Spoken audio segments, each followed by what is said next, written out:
व्यवहारिक हिंदी का थोड़ा सा देख लेते हैं। मैंने आपको व्यवहारिक व्याकरण का जो 10वीं क्लास बोर्ड एग्जाम के अंतर्गत कौन कौन से टॉपिक है यह मैं एक बार लिख देता हूँ, ठीक है। उसमें से संधि और समाज जो 10 अंक है उसमें से संधि और समाज वाला टॉपिक हो गया। अब अपन दूसरा ले रहे हैं, वो ले रहे हैं शब्द या पद भेद। शब्द बहुत इंपॉर्टेंट है, ध्यान से देखना। शब्द या पद भेद ये बहुत ही इंपॉर्टेंट है। इसमें क्या क्या है वो थोड़ा सा देख लो। आपके पाठ्यक्रम के हिसाब से, मैंने पाठ्यक्रम के हिसाब से पता किया, तो इसमें कौन कौन से हैं। तो आपके शब्द या पद भेद में संज्ञा, सर्वनाम, विशेषण। हिंदी व्याकरण में आपको शानदार ढंग से करा दूंगा, चाहे कैसी प्रतियोगिता परीक्षा, स्कूली परीक्षा, कोई भी। संज्ञा, सर्वनाम, विशेषण, क्रिया और अव्यय, ये आपके टॉपिक के अंतर्गत है शब्द भेद में, ठीक है। अब आपको थोड़ा सा डिटेल में शब्द भेद के बारे में थोड़ा सा बता देता हूँ, ज़्यादा टाइम नहीं लूंगा। एक या एक से अधिक वर्णों से मिलकर जो सार्थक ध्वनि समूह होता है उसको शब्द कहते हैं। शब्द पूछ लिया जाए, एक या एक से अधिक वर्णों से बने सार्थक ध्वनि समूह को शब्द क्या है, यह है सार्थक ध्वनि समूह। ये याद रखें, सार्थक ध्वनि समूह को शब्द कहा जाता है। ये एक या एक से अधिक, एक या एक से अधिक क्या वर्णों से मिलकर बने, वर्णों से जो मिलकर बनते हैं, एक या एक से अधिक वर्णों से बने सार्थक ध्वनि समूह को शब्द कहा जाता है, ठीक है। अब शब्द भेद थोड़ा सा देख लेते हैं। शब्द भेद, शब्द पढ़ रहे हैं तो शब्द के कितने भेद हैं, शब्द भेद कितने हैं, तो शब्द के 4 भेद है। अगर पूछ लिया जाए तो शब्द भेद कितने हैं, 4 कौन कौन से है वो टॉपिक नहीं है आपके, लेकिन थोड़ा सा बता देता हूँ। शब्द भेद कौन कौन से हैं, उत्पत्ति के आधार पर शब्द, रचना के आधार पर शब्द, प्रयोग के आधार पर शब्द। तो पहला देखो, उत्पत्ति के आधार पर शब्द, उत्पत्ति के आधार पर, इंपॉर्टेंट है, ध्यान से देखना। उत्पत्ति के आधार पर शब्द, थोड़ा सा डिटेल बता रहा हूं मैं। दूसरा है उत्पत्ति के बाद में रचना के आधार पर शब्द, रचना के आधार पर शब्द। तीसरा है प्रयोग के आधार पर शब्द, प्रयोग के आधार पर शब्द। चौथा है शब्द भेद के अंतर्गत अर्थ के आधार पर शब्द, अर्थ के आधार पर शब्द। इस प्रकार से शब्द भेद के अंतर्गत ये टॉपिक आया हुआ है। और आपके जो अभी ये टॉपिक है वो इसमें से कहां से है, तो ध्यान रखना, प्रयोग के आधार पर जो शब्द है उसमें आपका टॉपिक आता है शब्द भेद में। प्रयोग के आधार पर शब्द, तो प्रयोग के आधार पर शब्द 2 प्रकार के, ध्यान रखना। कौन कौन से है, एक होता है विकारी, एक विकारी शब्द, और दूसरा है अविकारी। ध्यान रखना, एक विकारी, दूसरा है अविकारी शब्द। ध्यान से देखो, बहुत ही इंपॉर्टेंट है, कई बार परीक्षा में पूछ लिया जाएगा। संज्ञा, सर्वनाम, विशेषण, क्रिया, अव्यय ये किस में आते हैं, तो ये आते हैं प्रयोग के आधार पर शब्दों के अंतर्गत, शब्द भेद के अंतर्गत आते हैं, ठीक है। और इसमें ये 2 प्रकार के होते हैं, विकारी और अविकारी। विकारी शब्द के अंतर्गत ध्यान थोड़ा सा ले लो, विकारी शब्द के अंतर्गत अपन संज्ञा, सर्वनाम, विशेषण का अध्ययन करते हैं। संज्ञा, सर्वनाम और विशेषण इनका अध्ययन करते हैं, ठीक है। तो संज्ञा, सर्वनाम, विशेषण कैसे शब्द है, विकारी है। अविकारी के अंतर्गत अवयव आएंगे, ठीक है। अब अवयव में कौन कौन से आपको ध्यान है, अवयव के अंतर्गत क्रिया विशेषण, संबंध बोधक, समुच्चय बोधक, ठीक है ना, ये सारे क्रिया विशेषण, समुच्चय बोधक, संबंध बोधक और विस्मयादि बोधक, ठीक है। तो अब थोड़ा सा ये डिटेल में देख लो, मैंने थोड़ा सा इसलिए बताया, शब्द की परिभाषा बता दी। सार्थक ध्वनि समूह, वर्णों के सार्थक ध्वनि समूह को शब्द कहा जाता है। शब्द 4 प्रकार के, शब्द भेद 4 प्रकार के, उत्पत्ति के आधार पर, रचना के आधार पर, प्रयोग के आधार पर, अर्थ के आधार पर। प्रयोग के आधार पर दो प्रकार के, उसमें से आपका ये टॉपिक लिया गया है संज्ञा, सर्वनाम, विशेषण और अव्यय वाला अविकारी में लिया गया है। आगे बढ़ते हैं, आगे चलते हैं थोड़ा फास्टली, ठीक है। अपन दूसरा टॉपिक कर रहे हैं आपके व्यवहारिक व्याकरण का। दूसरा टॉपिक कौन सा लिया है मैंने? शब्द या पद भेद, शब्द या पद भेद, शब्द या पद भेद। इंपॉर्टेंट, कितने नंबर के है ये? 10 नंबर के है आपके पूरी व्यवहारिक व्याकरण, ठीक है। अब इसमें वेरी मोस्ट, इधर उधर नहीं करे, ध्यान से देखे। इसके अंतर्गत जो आपके कौन कौन से टॉपिक है वो देख लो। इसमें कौन कौन से हैं आपके? एक है संज्ञा, अभी डिटेल में समझेंगे। सर्वनाम, थोड़ा सा डिटेल में मैं आपको बता दूंगा। सर्वनाम, विशेषण आपके टॉपिक में है, विशेषण है। और कौन से है? क्रिया है, क्रिया के बाद में और कौन से है? अवयव है, ठीक है। इसमें से अपन पहला लेते हैं आपके, पहला शब्द भेद का, पहला संज्ञा। संज्ञा में से कई बार सीधा सीधा प्रश्न पूछा जाता है। संज्ञा किसे कहते हैं? किसी व्यक्ति, वस्तु, स्थान, गुण या भाव के नाम को संज्ञा कहते हैं। ऐसे याद करना, कैसे? किसी व्यक्ति, वस्तु, स्थान, गुण या भाव के नाम को संज्ञा कहते हैं। ये याद रखना, ये परिभाषा। संज्ञा किसे कहते हैं? तो थोड़ा सा लिख दो। किसी व्यक्ति, वस्तु, स्थान, गुण या भाव के नाम को, किसी व्यक्ति, वस्तु, स्थान, गुण या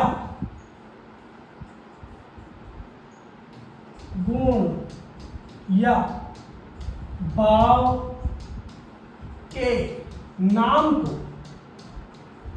को क्या कहा जाएगा?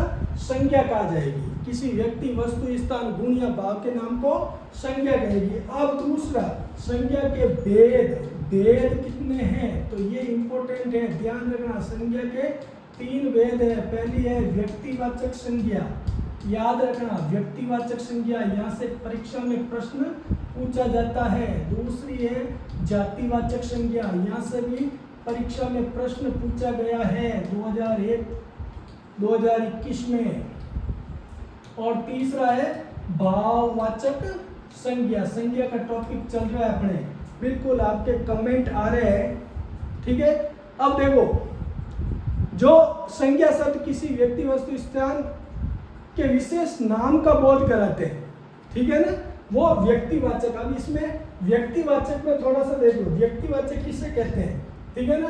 इसमें क्या है, ध्यान रखना, व्यक्तिवाचक संज्ञा में क्या है? विशेष किसी व्यक्ति, वस्तु या स्थान का बोध कराते हैं, वो व्यक्तिवाचक ही, इतना याद रखना, ठीक है। जो संज्ञा शब्द किसी, जो संज्ञा शब्द यहां से क्या है? किसी व्यक्ति, वस्तु, स्थान के विशेष नाम को, ये याद रखना, विशेष नाम का बोध कराते हैं, वो व्यक्तिवाचक है। जो संज्ञा शब्द किसी व्यक्ति, वस्तु, स्थान के विशेष नाम का बोध कराते हैं, वो व्यक्तिवाचक हो जाएगी, ठीक है। व्यक्तिवाचक संज्ञा हो जाएगी। कौन सी हो जाएगी? जो संज्ञा शब्द किसी विशेष व्यक्ति का, विशेष स्थान का विशेष बोध कराते हैं, वो व्यक्तिवाचक। जैसे कोई भी ले लो आप, जैसे जयपुर एक विशेष स्थान का बोध कराते हैं। और कौन सा है? जैसे कोई भी ले लो, वस्तु का नाम ले लो, वो हो जाएगा। आपको ये याद रखना, जो संज्ञा शब्द विशेष नाम का बोध कराते हैं, वो व्यक्तिवाचक है। दूसरा देखो, दूसरी संज्ञा मैंने कहा था जातिवाचक। दूसरी कौन सी है? जातिवाचक संज्ञा। जातिवाचक में से कई बार, अब इसमें क्या होगा? एक विशेष जाति का बोध कराया जाएगा। किसका? संपूर्ण जाति का। तो याद रखना, ये संपूर्ण जाति का। जो संज्ञा शब्द संपूर्ण जाति का बोध कराते हैं, संपूर्ण जाति का बोध, इसमें विशेष नाम का बोध, इसमें संपूर्ण जाति का बोध, ठीक है। अब संपूर्ण जाति कैसे? जैसे एक शब्द अपन लिख देते हैं, कैसे? जैसे फल के अंतर्गत सारे फल आ गए, तो फल कैसा है? जातिवाचक है, ठीक है। पेड़, पेड़ सारे आ गए, तो पेड़ कैसा शब्द है? जातिवाचक। संपूर्ण जाति का ये याद रखना, ये परिभाषा हो गई शॉर्ट रूप से। अगला बढ़ते हैं, अगला कौन सा है? अगला है तीसरा, भाववाचक। भाववाचक संज्ञा, भाववाचक संज्ञा समझ में आ रहा है? तो एक प्यारा सा कमेंट जरूर लिखते हैं, सर बहुत अच्छा पढ़ा रहे हैं, मैं देख रहा हूँ। भाववाचक क्या है? अब इसमें क्या है? गुण, धर्म, बोध। भाववाचक संज्ञा में क्या है? जिन संज्ञा शब्दों से प्राणियों या वस्तुओं के, प्राणियों, ये इंपॉर्टेंट है, प्राणियों या वस्तुओं के, प्राणियों या वस्तुओं के क्या है? प्राणियों या वस्तुओं के गुण, धर्म, दशा, ये याद रखिए। गुण, धर्म, दशा, एक और लिखो, गुण, धर्म, दशा या भाव का बोध कराते हैं, भाव का बोध कराते हैं। ये थोड़ा सा देखना भाई, बोध कराते हैं, वो भाववाचक है। भाववाचक क्या? प्राणियों या वस्तुओं के गुण, धर्म, दशा या भाव का बोध कराते हैं। भाववाचक कैसे? तो देखो उदाहरण द्वारा अपन समझ लेते हैं कैसे। जैसे पशुता, ये पशुओं के भाव का बोध करा रहे हैं, ठीक है। सजावट, ये देखो सजावट यानी सुंदरता का। प्राणियों या वस्तुओं, ये याद रखना, वस्तुओं के गुण, धर्म, दशा या भाव का जो बोध कराते हैं वो भाववाचक संज्ञा। डिटेल समझ में आ गया अच्छी तरह से? थोड़ा फास्ट चलना पड़ेगा, अभी 2 टॉपिक ही हुआ है और आपके 4 टॉपिक दे रखे हैं, और उसके बाद में मेरे को व्याख्या भी आपको बतानी है, नहीं हो तो व्याख्या का बाद में एक और बना देंगे, ठीक है। अब जैसे एक और लिख दो, बुढ़ापा, बुढ़ापा, ठीक है, ये दशा बता रहा है, सजावट गुण धर्म बता रहा है, पशुता भाव बता रहा है। तो प्राणियों या वस्तुओं के गुण, धर्म, दशा या भाव का बोध कराते हैं वो भाववाचक संज्ञा है। संपूर्ण जाति का जो बोध होता है वो जातिवाचक संज्ञा है। और व्यक्ति में जो विशेष नाम का बोध होता है, जैसे जयपुर है, किसी का नाम हो गया, जैसे सुरेश, सुरेश एक विशेष व्यक्ति का नाम होता है, तो वहां पर व्यक्तिवाचक संज्ञा हो जाएगी। समझ में आ गया?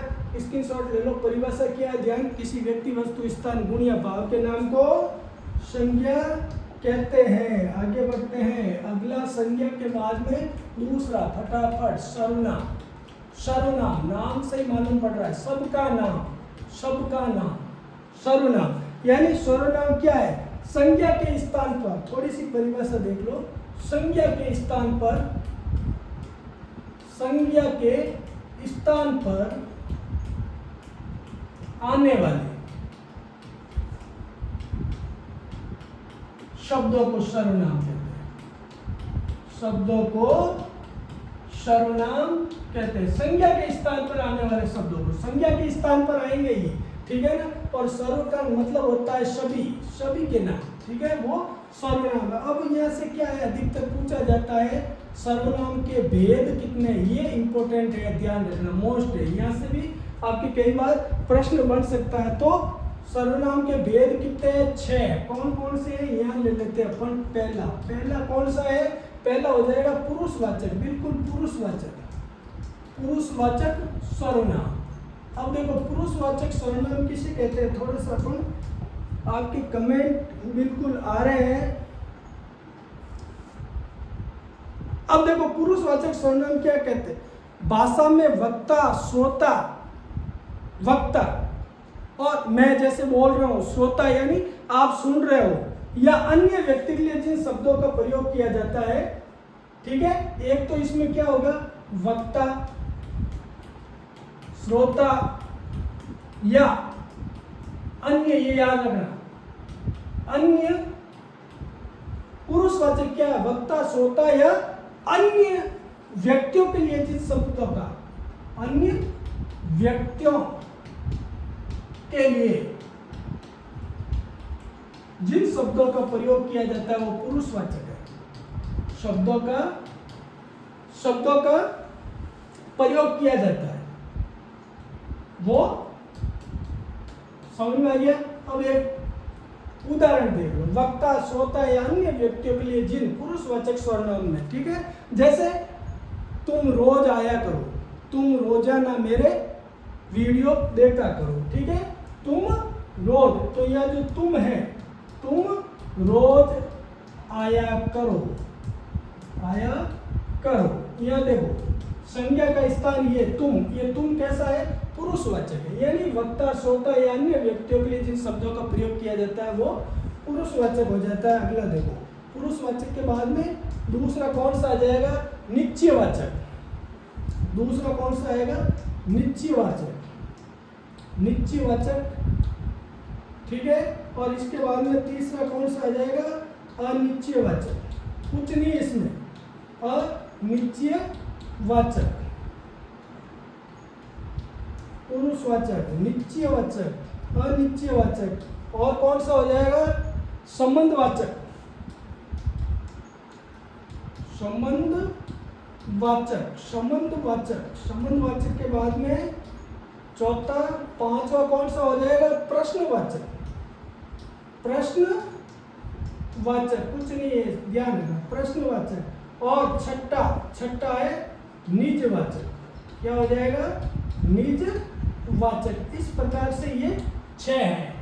संज्ञा के स्थान पर आने वाले शब्दों को सर्वनाम कहते हैं। सर्वनाम के भेद कितने हैं, 6। पहला पुरुषवाचक अच्छी तरह से बता दिया आपको। दूसरा है निश्चयवाचक, निकट या दूर कोई खड़ा है, निश्चित है कोई, ये वही है, ठीक है ना। निकट या दूर व्यक्ति या पदार्थ की और निश्चित संकेत को निश्चयवाचक सर्वनाम कहते हैं, ठीक है। ये निश्चित संकेत है कि निकट या मेरे पास या दूर में वही व्यक्ति खड़ा है, वो निश्चयवाचक है, निश्चित है, ठीक है। अनिश्चयवाचक में वही हो जाएगा, ठीक है। इसमें अनिश्चय है कि कौन है, तो इसके लिए क्या कहेंगे अपन, कोई, कुछ। और इसके लिए आएगा यह, वह। पास है तो आप कहेंगे यह, दूर है तो वह, ठीक है। और इसमें क्या कहेंगे, कोई, कुछ, कोई आ रहा है, कुछ गिरा है, अनिश्चित, ठीक है। ये अनिश्चित। संबंध, संबंध में क्या होता है, इसमें दो वाक्यों को जोड़ने के लिए जो सो ये संबंधवाचक हो जाएंगे, ठीक है। उसके बाद में प्रश्नवाचक आपको मालूम ही है, प्रश्नवाचक और निजवाचक अधिकतर परीक्षा में पूछा जाता है। तो निजवाचक वक्ता या श्रोता अपने लिए करता है, वो निजवाचक मैं। तो वक्ता या श्रोता, वक्ता या श्रोता स्वयं के लिए जिन शब्दों का प्रयोग करता है वो हो जाता है निजवाचक। समझ में आ गया। प्रश्नवाचक आपको मालूम है। इस प्रकार के सर्वनाम के भेद पूछ लिए जाए तो 6 कौन कौन से, पुरुषवाचक, निश्चयवाचक, अनिश्चयवाचक, संबंधवाचक, प्रश्नवाचक और निजवाचक। हो गया दूसरा टॉपिक।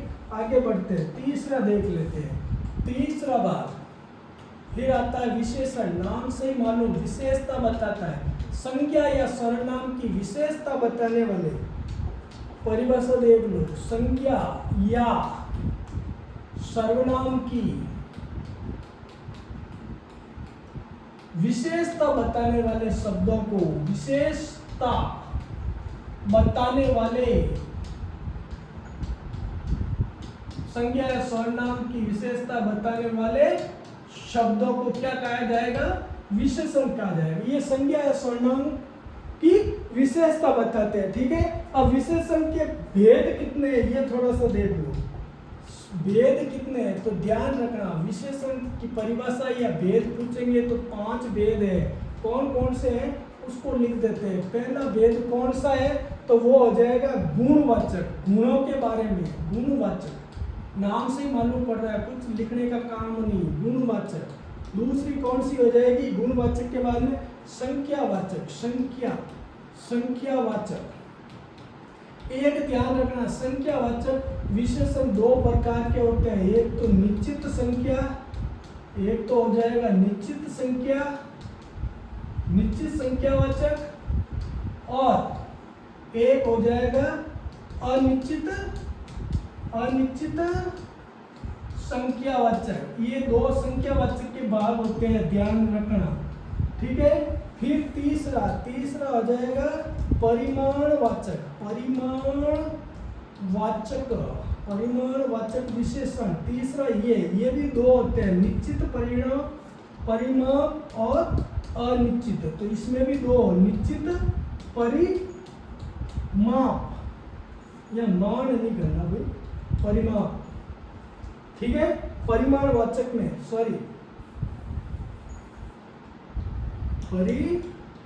परिमाणवाचक, ठीक है। निश्चित परिमाणवाचक और इसमें भी अनिश्चित परिमाणवाचक,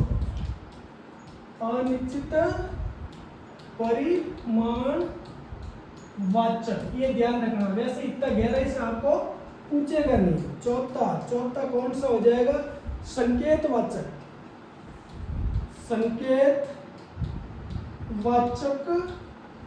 विशेषण। और छठा कौन सा हो जाएगा?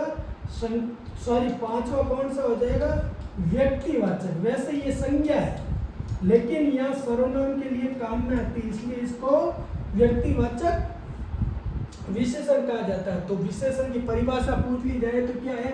संज्ञा या सर्वनाम की विशेषता बताने वाले, बिल्कुल कमेंट आ रहा है, संज्ञा या सर्वनाम की विशेषता बताने वाले शब्दों को विशेषण कहा जाता है। गुण संज्ञा या सर्वनाम की गुण, दशा, अवस्था या भाव का जो बोध कराते हैं वो गुणवाचक। इसमें गुण, दशा, भाव का बोध होता है, ध्यान रखना। संख्यावाचक में निश्चित संख्या का और अनिश्चित संख्या का वो हो जाएगा संख्यावाचक हो जाएगा। परिमाप में ये ध्यान रखना, माप तोल के लिए थोड़ा सा ये इसमें लिख दो। परिमाप में इसमें आएगा माप तोल, ये माप तोल। निश्चित माप के लिए निश्चित परिमाणवाचक, अनिश्चित माप के लिए अनिश्चित। 2 किलो शक्कर तो निश्चित, कुछ केले तो अनिश्चित परिमाप हो जाएगा, ठीक है। फिर उसके बाद में ये इंपॉर्टेंट संकेतवाचक। संकेतवाचक में क्या है? जो सर्वनाम है लेकिन वाक्य में विशेषण के लिए काम में आते हैं। ये है तो सर्वनाम, क्या है? सर्वनाम, लेकिन विशेषण के लिए काम में आते हैं।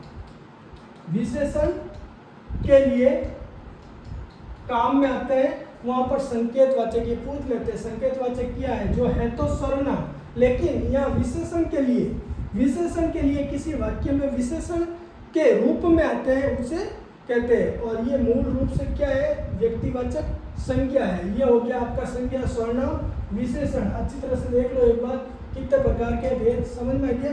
आगे चलते हैं, फिर ज़्यादा लंबा हो जाएगा वीडियो।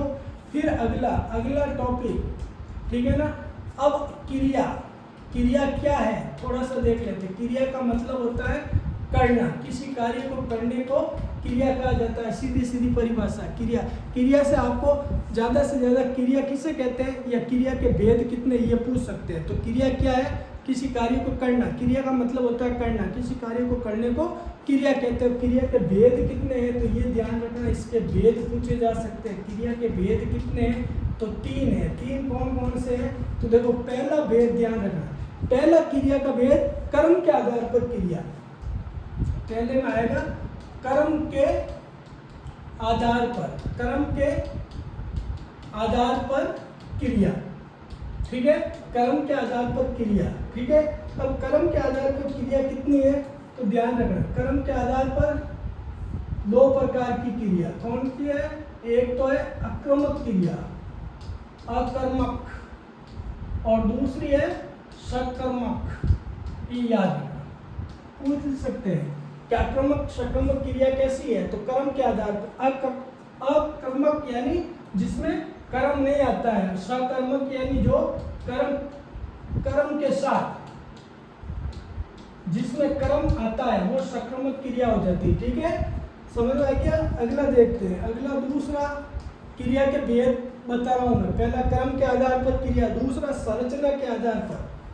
दूसरा होता है संरचना के आधार पर। फटाफट इतने फास्ट चलते हुए भी कितना वीडियो लंबा हो रहा है। संरचना के आधार पर क्रिया, अब ये कितनी होती है थोड़ा सा देख लो। वैसे क्रिया में से आपका सीधा सकर्मक या आक्रामक में से पूछ लिया जाएगा। सकर्मक क्रिया किसे कहते हैं? जिसमें क्रम साथ रहता है वो सकर्मक, और जो जिसमें क्रम नहीं रहता है वो आक्रामक, यहाँ से पूछ लिया जाएगा, ठीक है। अब संरचना के आधार पर कितने प्रकार है ये ध्यान रखना। ये तो 2 हो गए।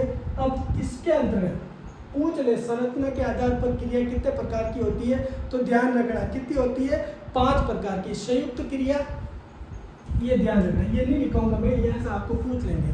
संयुक्त क्रिया होती है, एक नाम धातु क्रिया होती है, एक प्रेरणात्मक क्रिया होती है, एक पूर्वकालिक क्रिया होती है और एक कृदंत क्रिया होती है। और तीसरा क्रिया का तीसरा है काल के आधार पर, जो आप सबको मालूम है, आपने काल के आधार पर क्रिया, काल के आधार पर क्रिया, ये आपको सबको अच्छी तरह से मालूम है। काल के आधार पर 3 है, कौन कौन सी है ये बता देता हूँ। एक वर्तमान कालिक क्रिया यानी वर्तमान काल, दूसरा है भूतकालिक क्रिया, भूतकालिक क्रिया, तीसरा है भविष्यकालिक क्रिया, भविष्यकालिक क्रिया। ये इस प्रकार से क्रिया वाला टॉपिक मैंने बता दिया, अच्छी तरह से एक बार देख ले। क्या है क्रिया, क्या है करना, किसी कार्य को करने को क्रिया कहा जाता है। परिभाषा, क्रिया के भेद कितने हैं, तो ध्यान रखना क्रिया के भेद कितने हैं, 3 भेद है। कौन कौन से हैं, कर्म के आधार पर क्रिया, संरचना के आधार पर क्रिया और काल के आधार पर क्रिया। आपको यहाँ से अधिकतर पूछ लिया जाएगा। कर्म के आधार पर क्रिया कितनी है, 2 है। कौन कौन सी है, आक्रमक और सक्रमक। आक्रमक यानी जिसमें कर्म नहीं होता है, कर्म नहीं होता है वो आक्रमक, जिसमें क्रम पाया जाता है वो सक्रमक क्रिया होती हो गया। यहाँ से यही प्रश्न बन सकता है। एक और जो आपके इम्पोर्टेंट है वो देख लेते हैं। अपन ने क्रिया देख लिया, उसके बाद में अव्यय, ये आपके इम्पोर्टेंट है। अव्यय किसे कहा जाता है, जो व्यय नहीं होता है, जो खर्च नहीं होता है, जो अपरिवर्तनशील रहता है वो अव्यय। तो थोड़ा सा लिख दो,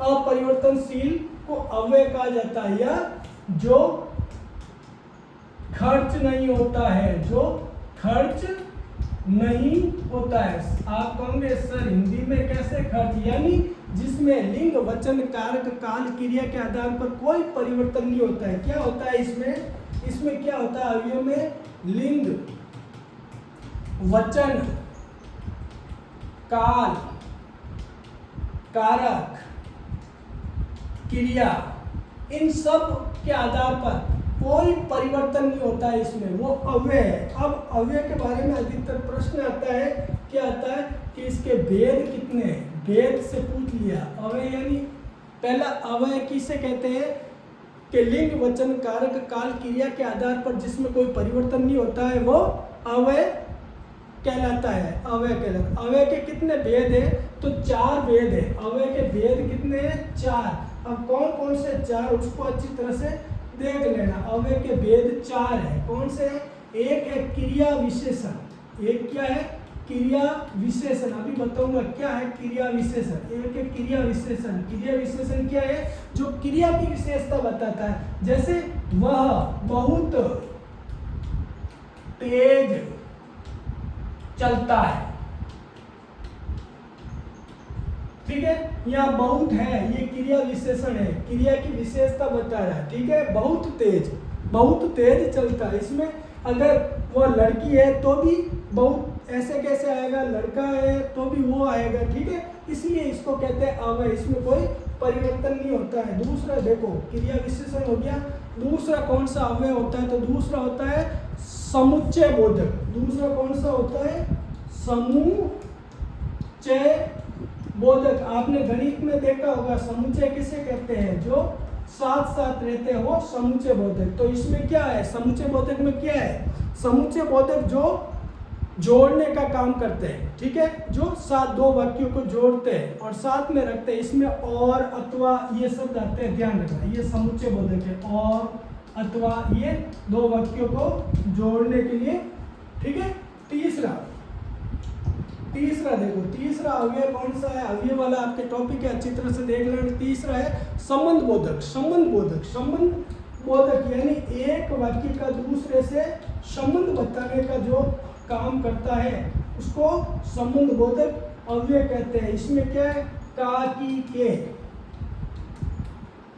रा, री, रे, यानी शब्द एक दूसरे से संबंध बताने का काम करता है। वो समुच्चय बोधक में क्या दो वाक्यों को जोड़ता है, इसमें संबंध बोधक अवयव में क्या है एक वाक्य का दूसरे से संबंध बताया जाता है, वो संबंध बोधक अवयव होता है। और चौथा कौन सा हो जाएगा, विस्मयादि बोधक। कौन सा होगा, विस्मयादि बोधक, यानी विस्मयादि बोधक अवयव, यानी हर्ष के समय जो ध्वनि अपने मुंह से अरे ये क्या हो गया, वाह क्या बात है, तो इसमें क्या है, हे, अरे, और आप जो कहते हो नमस्ते सर, ये नमस्ते क्या है, विस्मयादि बोधक है। तो इस प्रकार से ये अव्यय वाला टॉपिक पूर्ण हो गया। पहला तो अव्यय की परिभाषा पूछ ली जाए तो सीधा सा, जिसमें ऐसे शब्द जो लिंग वचन काल क्रिया के आधार पर अपरिवर्तनशील रहते हैं, जिसमें परिवर्तन नहीं होता है, वो अव्यय कहलाते हैं। अव्यय 4 प्रकार से है, भेद कितने हैं, 4 है। कौन कौन से है, क्रिया विशेषण, समुच्चय बोधक, संबंध बोधक और विस्मयादि बोधक। इस प्रकार से ये अपने टॉपिक हो गया है। अगला देखते हैं, अगला क्या है, अपने संधि समाज कर दिया, ठीक है। अगला अपने है वो ले लेते हैं उपसर्ग पढ़ते हैं। अगला टॉपिक उपसर्ग पढ़ते हैं। यहाँ से अधिकतर आपके प्रश्न पूछे जाते हैं, तो ये भी मोस्ट है, उपसर्ग और प्रत्यय। उपसर्ग और प्रत्यय। अब थोड़ा गहराई से ध्यान से देखना, वीडियो लंबा हो जाए तो आपका ये अच्छी तरह से रिवीजन हो जाएगा। उपसर्ग पढ़ते हैं तो पहला अपन लेते हैं उपसर्ग किसे कहते हैं, ध्यान से देखना। उपसर्ग नाम से मालूम, उप यानी आगे, वे शब्दांश जो किसी शब्द में आगे जुड़कर, यहाँ से याद करना, वे शब्दांश याद करना, शब्दांश शब्द नहीं, शब्द के अंश, वे शब्दांश जो किसी शब्द के आगे जुड़कर, किसी शब्द के आगे जुड़कर, शब्द के आगे जुड़कर, आगे जुड़कर उपसर्ग, ये ध्यान रखना। वे शब्दांश जो किसी शब्द के आगे जुड़कर एक नए शब्द का निर्माण करते हैं, एक नए शब्द या शब्द में परिवर्तन, या शब्द में परिवर्तन कर देते हैं, वो उपसर्ग है, ये ध्यान रखना। शब्द में परिवर्तन कर देते हैं, वो क्या है, उपसर्ग है, ध्यान रखना। वे शब्दांश जो किसी शब्द के आगे जुड़कर उसके अर्थ में परिवर्तन कर देते हैं, वे शब्दांश। अब यहाँ से प्रश्न कहाँ से पूछा जाता है कि उपसर्ग के भेद कितने हैं, याद रखना, ये कॉमन चीज याद रखनी है। उपसर्ग के भेद कितने, कई बार परीक्षा में पूछ लिया गया है और पूछा जा सकता है, तो ध्यान रखना। उपसर्ग के भेद कितने हैं, तो ध्यान रखना 3 है। 3 सर कौन कौन से, ये है पहला संस्कृत के उपसर्ग, ये याद रखना, संस्कृत के उपसर्ग, ये यही पूछे जाएगा। यहाँ से प्रश्न क्या बनेगा, पहला ये कि उपसर्ग किसे कहते हैं, वे शब्दांश ध्यान रखना, शब्दांश जो किसी शब्द के आगे जुड़कर उसके अर्थ में परिवर्तन कर देते हैं या नए शब्द का निर्माण लाते हैं, वो उपसर्ग है। उपसर्ग कितने होते हैं, तो उपसर्ग 3 है। संस्कृत के उपसर्ग, दूसरा हो गया हिंदी, अपनी हिंदी जो पढ़ रहे हैं, हिंदी के उपसर्ग, वीडियो लंबा हो रहा है कोई बात नहीं। तीसरा उर्दू या विदेशी भाषा के, उर्दू या विदेशी भाषा के उपसर्ग, बस मेन रूप से उपसर्ग के ये 3 भेद हैं, ध्यान रखना, ठीक है। और उपसर्ग किसी के आगे लगता है, जैसे कोई भी शब्द ले लो, जैसे मैंने पहले भी बताया था आजीवन, ये जो आगे आ लगा हुआ है ये क्या है, उपसर्ग है, समझ में आ गया, ये उपसर्ग है। जैसे प्रतिपल, ये जो प्रति है ये उपसर्ग है, ठीक है।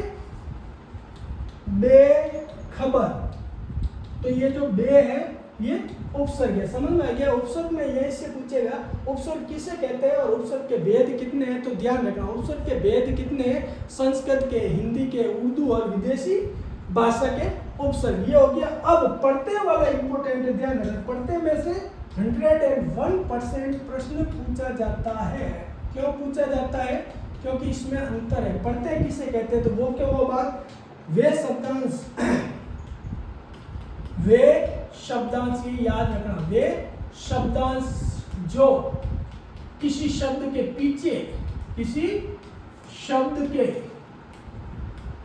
पीछे उपसर्ग आगे लगेंगे और ये पीछे, याद रखना, वे शब्दांश जो किसी शब्द के पीछे लगकर उसके अर्थ में परिवर्तन कर देते हैं या नया शब्द कर देते हैं।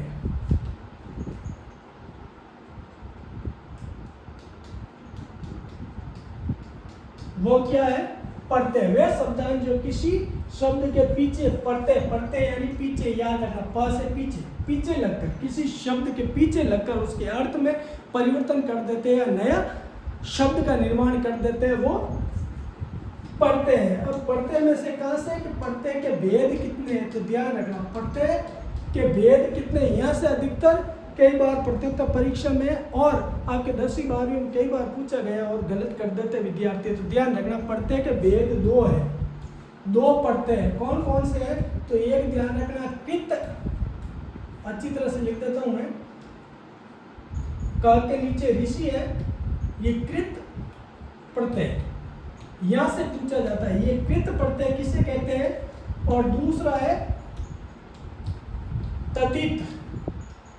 तदित प्रत्यय, बस यहां से प्रश्न बनेगा, कृत और तदित। कृत यानी क्या है, कृत प्रत्यय क्या है, क्रिया शब्दों के पीछे, कृत क्या है, क्रिया शब्दों के पीछे लगेगा, क्रिया शब्दों के पीछे। कृत का मतलब क्रिया शब्दों के पीछे जो लगता है वो कृत प्रत्यय, क्रिया शब्दों के पीछे। और तदित क्या है, तदित यानी संज्ञा, सर्वनाम, विशेषण जो शब्द होते हैं, संज्ञा, सर्वनाम, ये याद रखना, विशेषण, संज्ञा, सर्वनाम, विशेषण शब्दों के पीछे लगते हैं, उसको तदित कहते हैं। ये याद रखना, मोस्ट इंपोर्टेंट, यहाँ से पूछा जाएगा। प्रत्यय किसे कहते हैं और प्रत्यय कितने प्रकार के, कृत यानी क्रिया शब्दों के पीछे लगते हैं ये, और तदित यानी संज्ञा, सर्वनाम, विशेषण के पीछे लगकर उसके अर्थ में परिवर्तन कर देते हैं, वो हो जाते हैं तदित प्रत्यय। अब मोस्ट इंपोर्टेंट जो मैं भूल गया वो आपको बता देता हूँ। मैंने आपको कहा था मैं व्याख्या का तरीका भी बताऊंगा, तो आप थोड़ा सा यहाँ देख लो व्याख्या का तरीका जाते जाते फटाफट। और एक मेरे चैनल को सब्सक्राइब जरूर करें, लाइक कमेंट करें और प्यारा सा कमेंट जरूर लिखें। देखो व्याख्या में क्या होता है, सबसे पहले आपको मालूम है, सबसे पहले आप लिखते हो, पहले पॉइंट लिखते हो संदर्भ। संदर्भ में वो व्याख्या किससे आई है उसके बारे में लिखा जाता है। तो जैसे आपके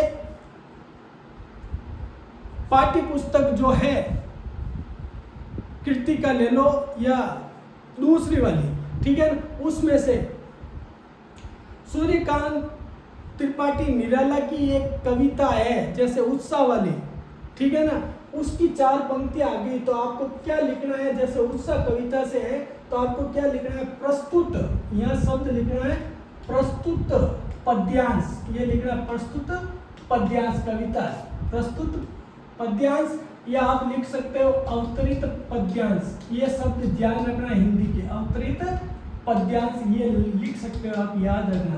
प्रस्तुत पद्यांश या अवतरित पद्यांश हमारी पाठ्य पुस्तक, ठीक है, पाठ्य पुस्तक में से सूर्यकांत त्रिपाठी निराला की कविता उत्साह से लिया गया है, ठीक है, ये तो ये हो गया। फिर दूसरा मैंने बताया, दूसरा आप क्या लिखोगे, प्रसंग।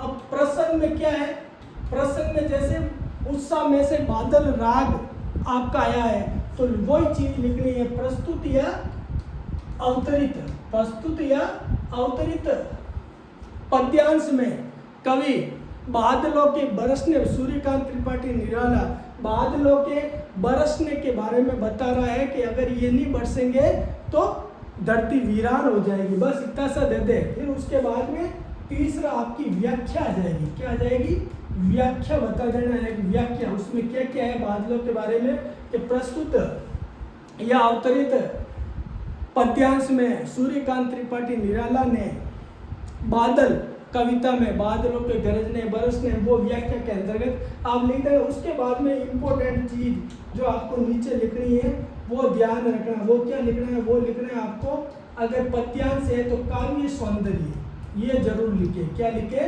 काव्य सौंदर्य। आपके 2 नंबर ज्यादा आएंगे। इसको व्याख्या के बाद में लगाए।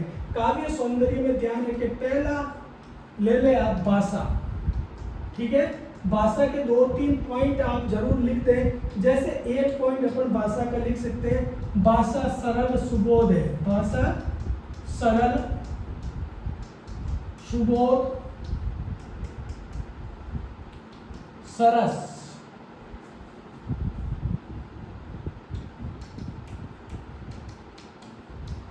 बस, भाषा सरल सुबोध सरस है। भाषा के बाद में जैसे दूसरा पॉइंट है, भाषा हो गया।